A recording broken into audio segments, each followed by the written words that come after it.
नमस्कार। Spread piece channel में आपका स्वागत है। आज हम आपको सुनाएंगे एक खूबसूरत कहानी। सच। कस्टम क्लियरेंस के बाद बाहर आती शारदा की नजर गोरे चिट्टे लड़के के साथ कोने में खड़ी विन्नी पर पड़ी थी। लड़का बिन्नी को कमर से पकड़े था। दानों बातों में ऐसे मस्त थे कि फ्लाइट से उड़ी आ रही शारदा का मन बुझ सा गया। सोचा था विन्नी उनकी अगवानी के लिए आतुर होगी, मां को देखते ही दौड़ी आएगी। पूरे समय विन्नी के बारे में सोच सोच उनका मन भरा आ रहा था। 3 साल बाद वह बेटी का मुंह देख सकेगी।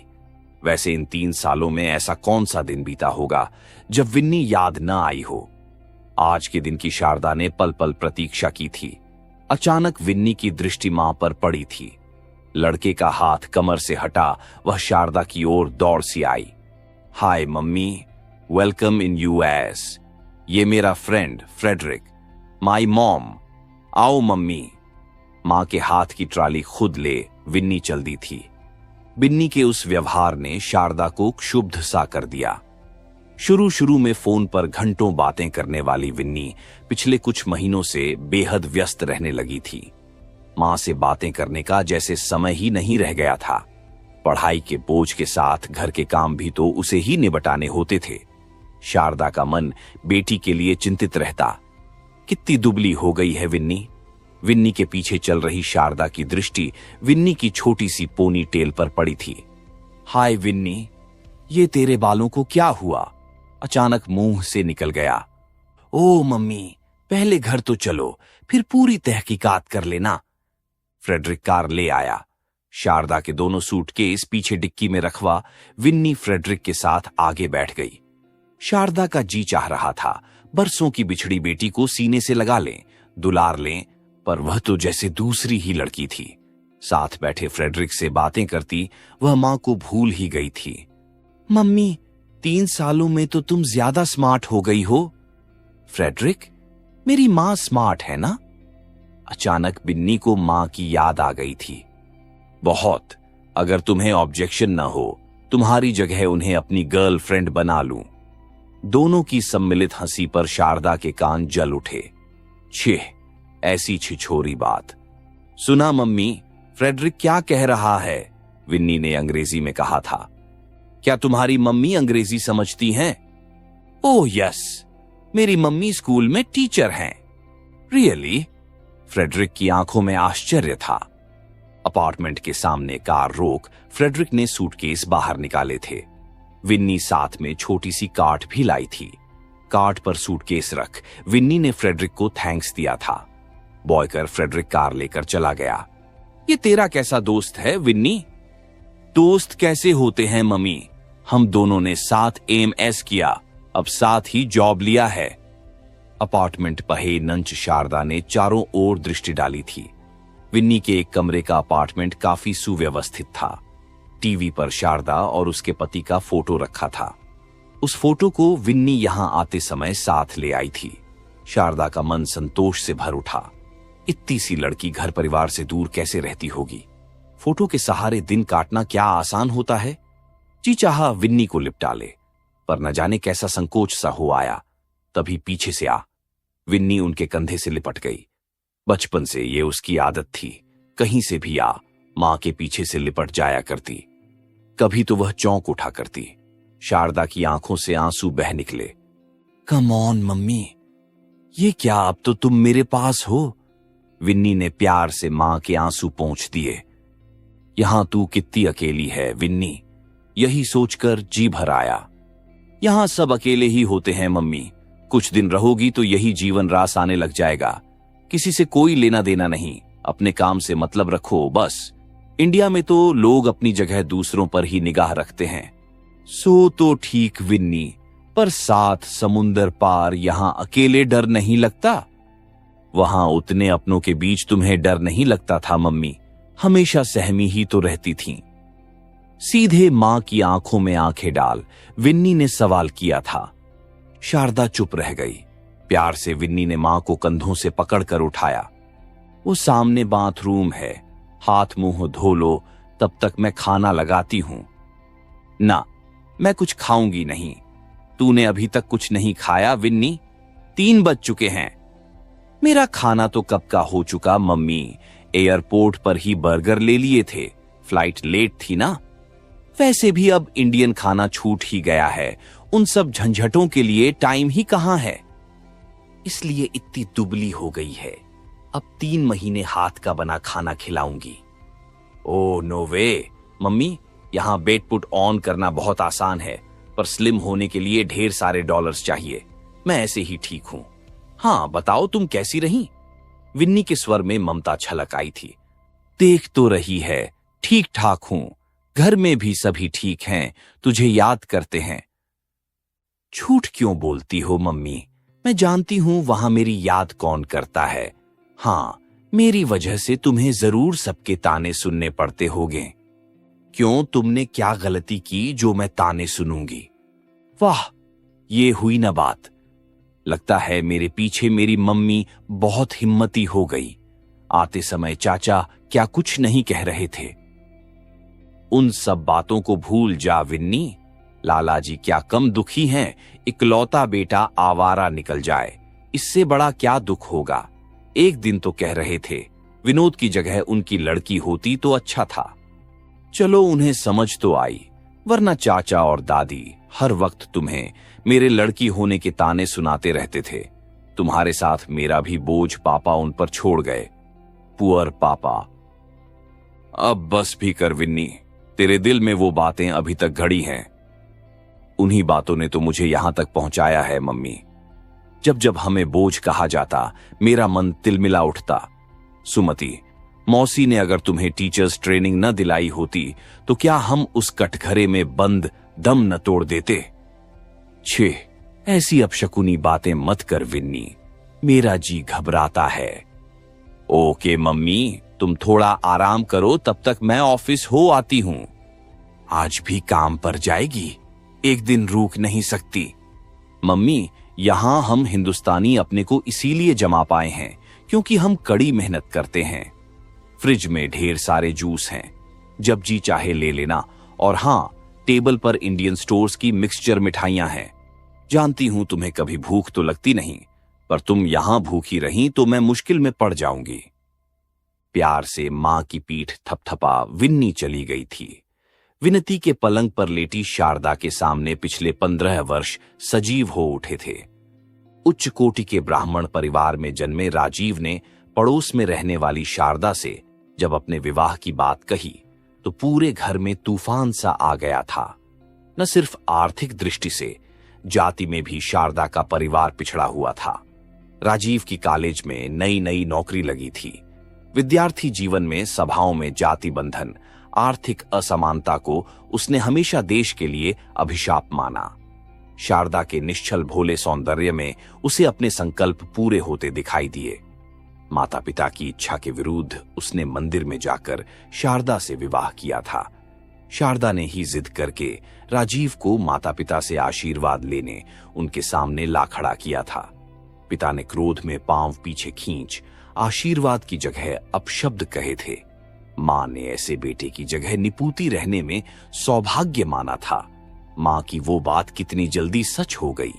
विवाह के 1 वर्ष बाद विन्नी का जन्म हुआ था। राजीव की मां ने बेटी शब्द सुनते ही मुंह बिचका लिया था। दूसरे वर्ष ही राजीव की स्कूटर दुर्घटना में मृत्यु हो गई थी। शारदा पर वज्रपात हुआ। वापस पिता के घर जाने का सवाल ही नहीं उठता था। क्लर्क भाई के अपने परिवार के अलावा माता पिता का भी दायित्व था। 11 माह की नन्ही बेटी को सास के पांवों पर रख आंसुओं से उनके पांव धो डाले थे। आखिर समाज का भी तो कुछ ख्याल रखना पड़ता है। शारदा को उस घर में जगह जरूर मिल गई, पर उसकी स्थिति घर की नौकरानी से भी गई गुजरी थी। देवर संजीव की पत्नी और बच्चे तक उस पर हुक्म चलाते। बचपन से विन्नी ने मां को सबका अपमान तिरस्कार झेलते देखा।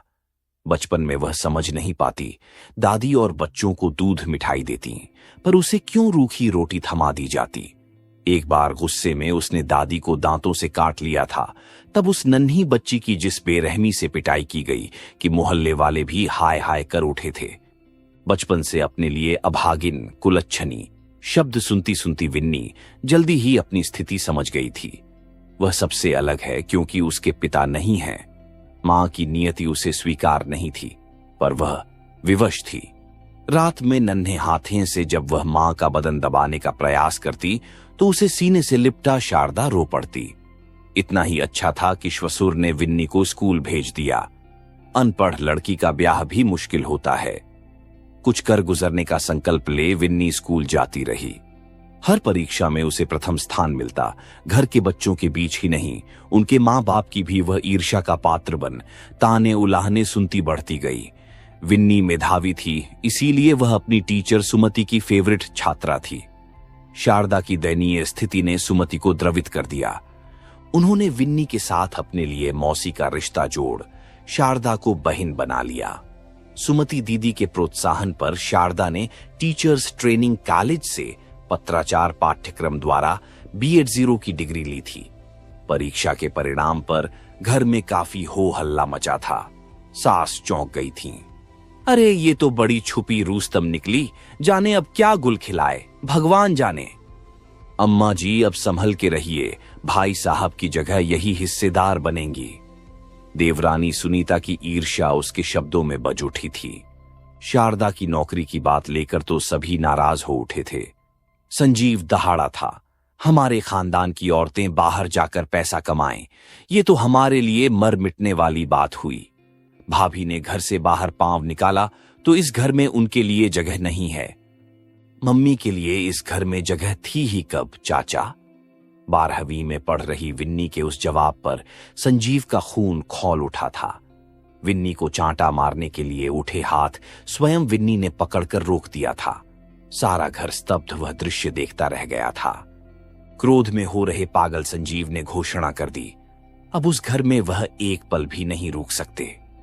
शारदा ने हाथ जोड़ विन्नी की ओर से माफी मांगी थी।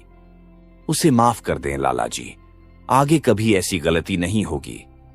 मैंने कोई गलती नहीं की है मम्मी, मेरे लिए तुम्हें किसी के सामने झुकने की जरूरत नहीं। तेजी से अपनी बात कह विन्नी बाहर चली गई थी। दूसरे दिन सुमति दीदी ने शारदा के श्वसुर को अकेले में न जाने क्या समझाया कि शारदा को स्कूल में नौकरी की इजाजत मिल गई थी। पहले दिन स्कूल से वापस लौटी शारदा को विन्नी ने बच्चे की तरह चिपटा लिया था। आज से तुम्हारी मुक्ति की राह खुल गई है मम्मी, बधाई। 12वीं के बाद विन्नी को IIT में जब दाखिला मिला तो संजीव और सुनीता ने मातम सा मना डाला। सबका लाडला विनोद 10वीं भी पास नहीं कर सका था। इंजीनियरिंग के बाद जब विन्नी को अमेरिका जाने का भूत सवार हुआ तो शारदा भी डर गई थी। अनब्याही लड़की को 7 समुंदर पार भेजने की हिम्मत नहीं हो रही थी, पर विन्नी थी कि शादी के नाम से हड़क जाती थी। सुमति दीदी ने ही फिर समझाया था, उसका अपना भविष्य है शारदा, उसे जाने दे, शादी के बाद भी क्या मिल पाता है। विन्नी ने एक पैसा भी अपने एयर टिकट पर खर्च नहीं होने दिया। अपनी स्कॉलरशिप और ट्यूशन के पैसों को जोड़ उसने अपनी अमेरिका यात्रा की पूरी तैयारी कर ली। विन्नी को विदा करती शारदा टूट गई थी। तब विन्नी ने दिलासा दिया था, तुम हमेशा अपने को असहाय निरुपाय समझती रहीं मम्मी, आज से तुम कभी किसी के आगे सिर नहीं झुकाओगी। मैं जल्दी ही तुम्हें यहां से ले जाऊंगी। हमेशा याद रखो तुम किसी पर निर्भर नहीं हो मम्मी। तब से आज तक 3 साल कैसे बीते शारदा ही जानती है। अपार्टमेंट का दरवाजा खोल विन्नी अंदर आ गई। हाय मम्मी, सो पाई या पुरानी यादों में जागती रहीं? विन्नी के उत्फुल्ल चेहरे को देख शारदा मुस्कुरा उठी थी। ये क्या, अब तक तुमने कुछ नहीं खाया? टेबल पर सब सामान ज्यों का त्यों सजा देख विन्नी नाराज हो उठी थी। अब तू आ गई, मेरा पेट भर गया। ओह नो मम्मी, यहां कोरी भावुकता से पेट नहीं भरा जा सकता। One has to be practical. तुम वहां सबके नाज नखरे उठाती थीं। यहां किसी के पास किसी के लिए टाइम नहीं। अगर खुद अपने को न देखो तो गए काम से। मेरे लिए भी तेरे पास टाइम नहीं है विन्नी। शायद है, शायद नहीं। मतलब? यहां रहोगी तो खुद समझ जाओगी। अच्छा, अब जल्दी से तैयार हो जाओ, डिनर पर फ्रेडरिक आ रहा है। क्या साड़ी बदल लूं विन्नी? अरे नहीं मम्मी, बस जरा बाल वाल ठीक कर लो, ताकि मेरी मम्मी लगोरामपुर की शारदा नहीं। अंतिम बात कहते विन्नी का स्वर सख्त हो आया था। तू रामपुर कभी नहीं भूल पाएगी विन्नी। तभी द्वार पर किसी ने दस्तक दी। दरवाजा खोल फ्रेडरिक के हाय का शारदा को कोई जवाब नहीं सूझा था, बस अपने में और सिमट सी गई थी। Oh Frederick, you are too early. वापस चला जाऊं? फ्रेडरिक मुस्कुरा रहा था। नहीं, अब आ गए हो तो कुछ हेल्प ही कर दो, टेबल का खाना गर्म करना है। फ्रेडरिक को डोंगे उठाते देख शारदा आगे आ गई थी। लाओ खाना मैं गर्म कर देती हूं। मम्मी, आज तुम रेस्ट लो, वैसे रोज खाना गर्म करना फ्रेडरिक का काम है। शारदा ताज्जुब में थी। विन्नी 6:30 बजे काम से लौटी और 7 बजे डिनर लेना है। वहां तो सबको खाते खिलाते रोज रात के 11 बजते थे। लाख समझाने पर भी विन्नी ने कभी मां के बिना खाना नहीं खाया। उसे डर रहता अगर उसने खाना खा लिया तो मां भूखी ही सो जाएगी।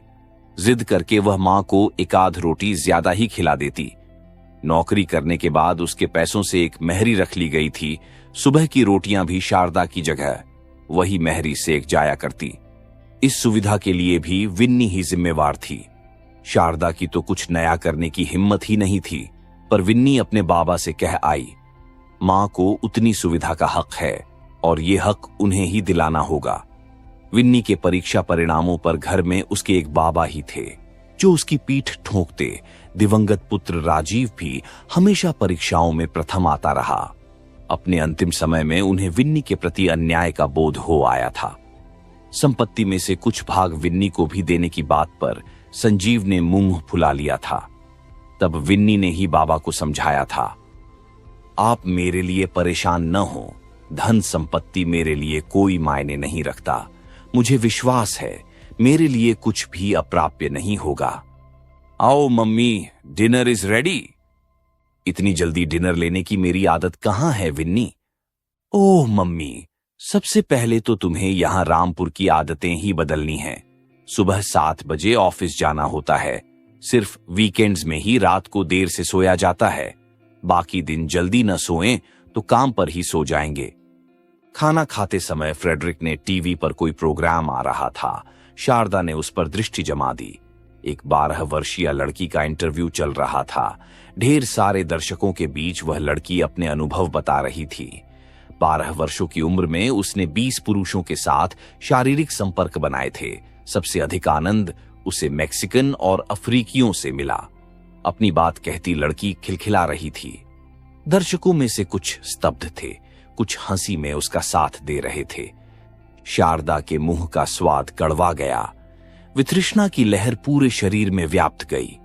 फ्रेडरिक का ध्यान टीवी पर था। उसने धीमे से विन्नी से कुछ कहा।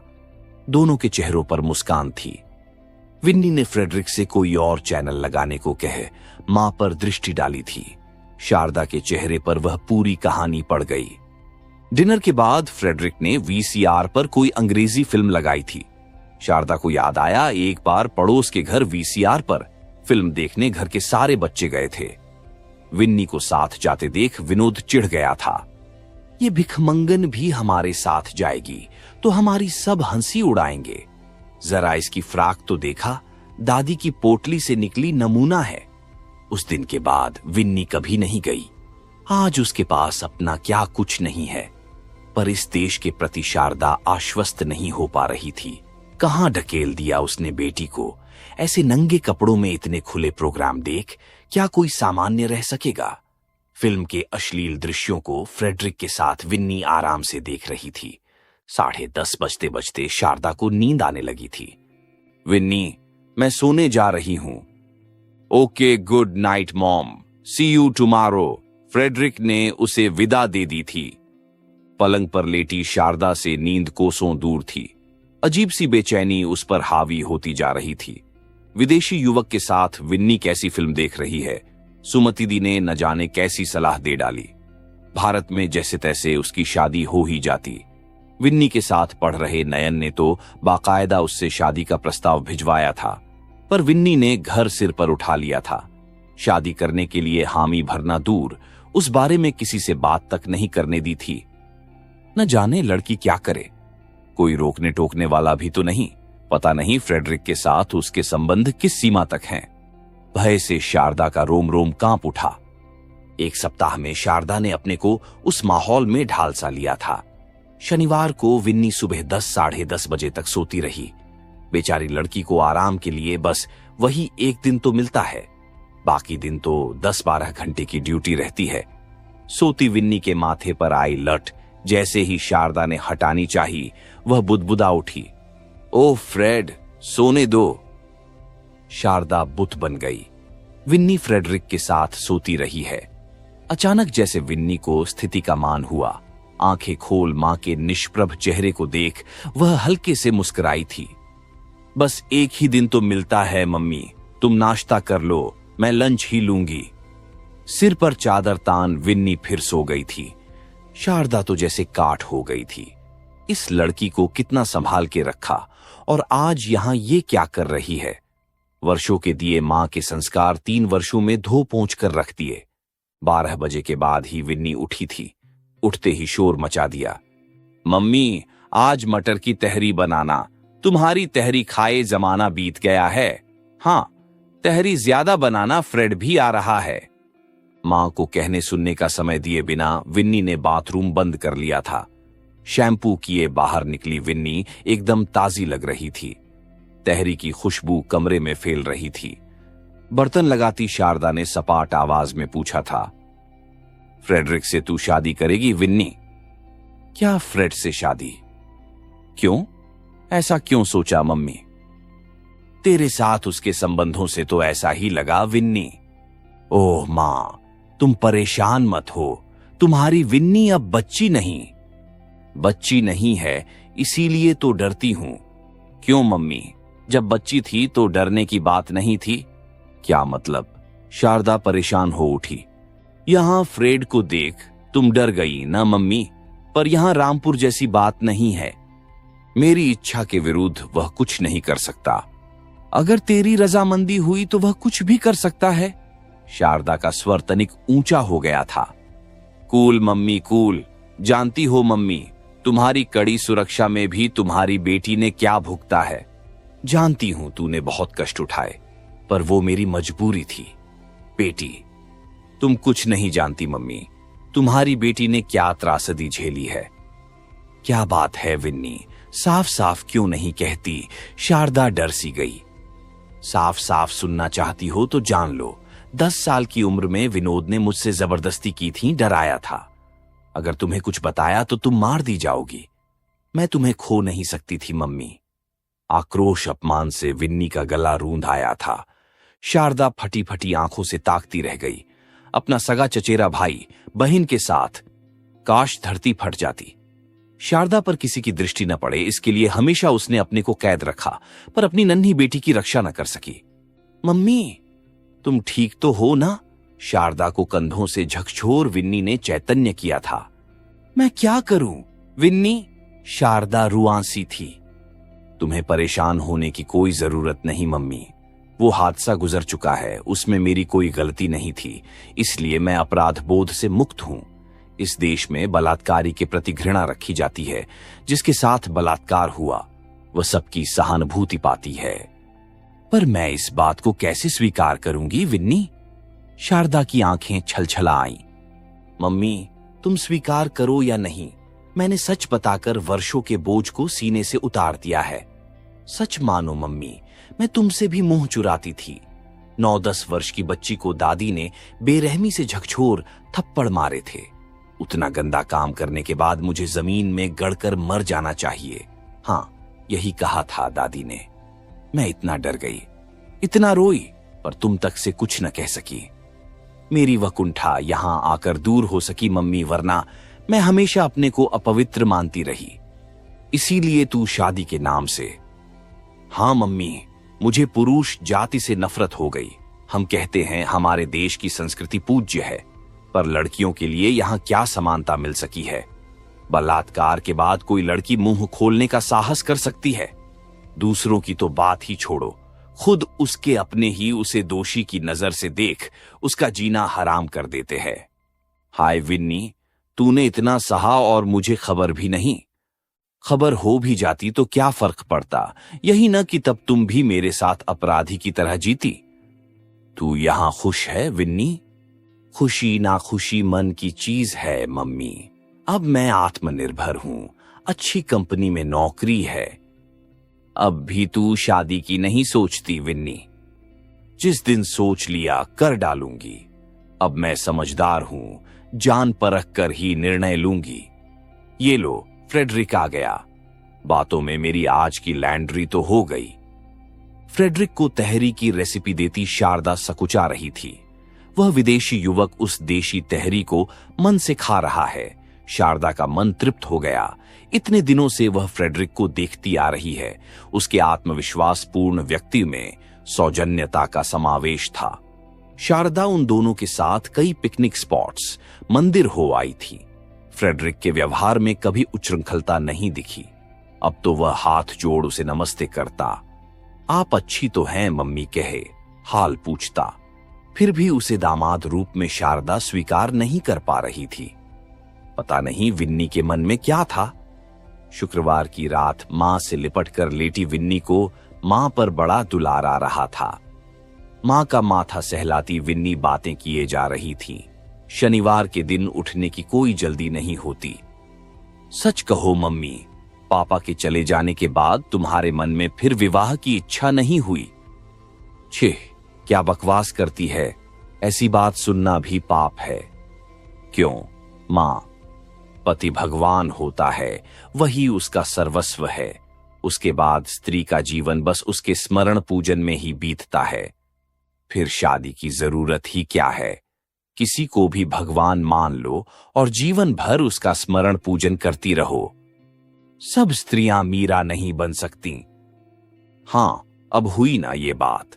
हर स्त्री के मन में स्वाभाविक आकांक्षाएं होती हैं, पर पति की मृत्यु के बाद उसे पहले जबरन सती बना दिया जाता था। आज भी पति परमेश्वर के नाम पर उसे तपस्विनी बना देते हैं। हिपोक्रेसी। तुझसे बातें करके डर लगता है विन्नी, न जाने किस दुनिया की बातें करती है। डरो नहीं मम्मी, इस देश की बहुत आलोचना की जाती है। यहां की उच्छृंखलता की दुहाई दी जाती है, पर यहां औरत अपने औरत होने की सजा तो नहीं भुगतती। औरत होना सजा है? इतना झेल कर भी तुम अपनी सजा स्वीकार नहीं कर पाती मम्मी। 23 वर्ष की उम्र से तुम ये सजा भोग रही हो। तन मन पर अंकुश लगाए एक हमेशा के लिए चले गए नाम की माला जपना क्या उम्र कैद की सजा नहीं? तुमने अगर फिर शादी कर ली होती तो आज यूं अकेली न छूट जाती। तुम्हारा दुख दर्द तुम्हारी विन्नी नहीं बांट पाएगी मां। कल को उसका अपना परिवार होगा, फिर क्या तुम वो अकेलापन झेल पाओगी? बस कर विन्नी, बस कर। यही पाप कथा सुनाने के लिए यहां बुलाया था। नहीं मां, तुम्हें जीवन के सच से परिचित कराना चाहती थी। जानती हो, तुमसे बड़ी उम्र की औरतें भी यहां कोई न कोई साथी खोज लेती हैं। शारीरिक प्यास बुझाने के लिए नहीं, सुख दुख का साथ पाने के लिए। तेरे इस देश में रोज शादी, रोज तलाक होते हैं। तुझे यहां भेजना ही गलती थी। तेरी मति भ्रष्ट हो गई है विन्नी। शारदा उत्तेजित हो उठी थी। माफ करना मम्मी, तुम्हारी युगों की धारणाएं बदलने की मेरी कोशिश बेकार है। अब सो जाओ। अपनी बात खत्म कर विन्नी सो गई थी, पर शारदा की आंखों में अतीत जी उठा था। राजीव की मृत्यु के बाद उसके सहकर्मी सुधीर की शारदा के साथ ज्यादा ही सहानुभूति थी। राजीव के सामने भी वह शारदा की सादगी का बहुत बड़ा प्रशंसक था। मित्र मंडली में अपनी शादी की बात पर वह हमेशा कहता, भाई मेरी पसंद तो मेरा यार राजीव पहले ही ले उड़ा। अब डुप्लीकेट मिले तो शादी की बात सोची जा सकती है। शारदा से कुछ कहने का साहस सुधीर भले ही न कर सका हो, पर उसके पिता के सामने उसने अपना प्रस्ताव रखा था। शारदा के साथ विन्नी को सहर्ष अपनाने की बात भी कही थी। पिता सोच में पड़ गए थे। मां और भाई के साथ शारदा ने भी उस प्रस्ताव को पूर्णतः नकार दिया था। घर के सभी लोग पुराने ख्यालों के थे, पर पिता आर्य समाजी विचारों के थे। उन्होंने मां को समझाना चाहा था। शारदा की अभी उम्र ही क्या है, नन्ही सी बच्ची के साथ उसकी कैसे कटेगी? उसके ससुराल वाले पहले ही उसे स्वीकार नहीं कर सके हैं। सुधीर हर तरह से अच्छा इंसान है। दूसरी शादी की जगह मैं अपनी जान देना पसंद करूंगी बाबूजी। शारदा उत्तेजित हो उठी थी। शारदा की बातों पर बाबूजी मौन रह गए थे, पर अपने अंतिम दिनों तक वे अपनी गलती पर पछताते रहे। स्वयं शारदा ने क्या उस भूल को नहीं स्वीकारा था। श्वसुर घर से मिले अपमान, विन्नी की उपेक्षा विरस्कार के समय उसके नयनों के समक्ष सुधीर का चेहरा सजीव हो उठता। काश उसने सुधीर से शादी कर ली होती। अचानक अपने सोच पर शारदा चौंक उठी। वो क्या सोच रही थी? उम्र के इस पड़ाव पर वैसी बातें सोचना कितना अशोभनीय है। अब तो बस विन्नी की शादी हो जाए तो मुक्ति मिले। पर मुक्ति किससे चाहती है वह? विन्नी की शादी अभी तक उसके जीवन का पाठ्य है। उसके बाद क्या वह सचमुच एकदम निरुद्देश्य अकेली नहीं रह जाएगी? क्या विन्नी की वो बातें एकदम निरर्थक हैं? शारदा सोच में पड़ गई थी। आप सुन रहे थे पुष्पा सक्सेना की लिखी कहानी सच।